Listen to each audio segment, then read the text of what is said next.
தானமுடன் தர்மம் அதை வகையாய் செய்து, மூணாவது பாட்டு, தானமுடன் தர்மம் அதை வகையாய் செய்து ஆணவமும் கோபமும் அறவே தள்ளி, ஆணவத்தையும் கோபத்தையும் அறவே, நீ சாதாரண ஆணவம் கோபம் போகாது.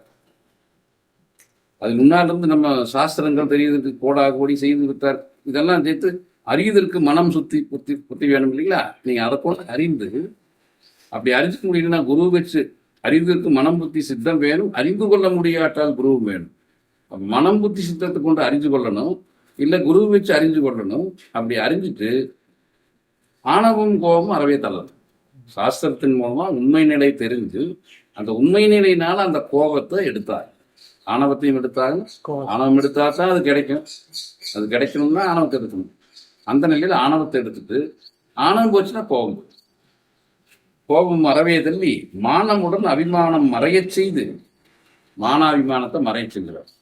எனக்கு மானம் இருக்குதுன்னு சொன்னா, அபிமானம் இருக்குதுன்னு சொன்னா நீங்க ஞானம் அடைய முடியாது. இப்ப நான் இருந்தா தான் எனக்கு மானம் இருக்கு. நான் ரொம்ப மானத்தோட வாழ்றேன். யாரெல்லாம் சொல்றாங்க எனக்கு மானமே போச்சு இருக்கீங்க, அவனுக்கு ஞானமெல்லாம் வராது. மானம் இல்லை, அபிமானம் இல்லை. அபிமானம், மானம் என்பது மற்றவர்கள் எல்லாம் இவனை பார்த்து ஐயோ இவனுக்கு மானம் ஏது ஒன்றாகும் நினைக்கிறது, மற்றவங்க மதிப்பிலிருந்து மற்றவர்களிடத்துல மதிப்பில் மானம். அபிமானம் என்னன்னா, இப்போ உடம்புல ஒரு துணியும் இல்லை, இல்லை கடுமையான நோய் இருக்குது, இவன் அபிமானப்படுறவன் ஐயோ நோய் இருக்குது நமக்கு, நம்ம உடம்புல துணியே இல்லை, அபிமானப்படுறவன் மறைக்கணும்னு. நான் இருந்தால் தானே அதை செய்யும். நானற்றவனுக்கு உடம்புல துணி இருந்தாலும் தெரியாது, நோய் இருந்தாலும் தெரியாது. அபிமானமற்றவனுக்கு உடம்புல நோய் இருந்தாலும் தெரியாது, துணி இருந்தாலும் தெரியும், பாம்பு இருந்தாலும் தெரியும். அதுக்கு பேர் அபிமானம். அப்ப மானமுடன் அபிமானம் மறைய செய்து ஆணவம் கோபம் அறவே தள்ளி மற்றுமுள்ள சீவனெல்லாம் தானா எண்ணி, கண்டிஷன்ஸ், மற்றுமுள்ள ஜீவன் எல்லாம், மனிதரெல்லாம் இல்லைங்க, ஜீவன் எல்லாம் தானா எண்ணி தேவை.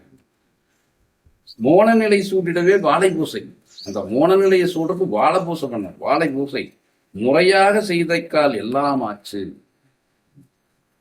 இதெல்லாம் நம்ம பாடத்துக்கு இருக்குது. நீ முறையா செஞ்சா எல்லாம் வாழை பூசை. பௌர்ணமி நாளைக்கு பூஜை பண்ண போறீங்களா, அது பயன். வானவரும் போற்றுகின்ற நிலையுமாச்சு, ஒரு வானவரே போற்றுகின்ற நிலையாச்சு. வானவர்னா கொஞ்சம் போதுங்கள் எல்லாமே நிச்சயமே போட்டுருங்க.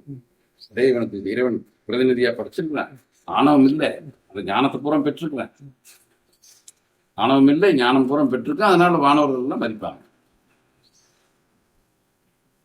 வானவரும் போற்றுகின்ற நிலையுமாச்சு, வல்லவனாயாவதற்கு வழியுமாச்சு. அப்ப இந்த உலகத்துல வல்லவனா இருக்கிறதுக்கு வழியுமாச்சு. ஞான நிலை அடைவதற்கு வழியுமாகும், ஞான நிலை அடைவதற்கு வழியுமாகும். ஞானமெல்லாம் உந்தனது கைக்குள்ளாகும், உலகமெல்லாம் உங்க கைக்குள்ள வந்துட்டு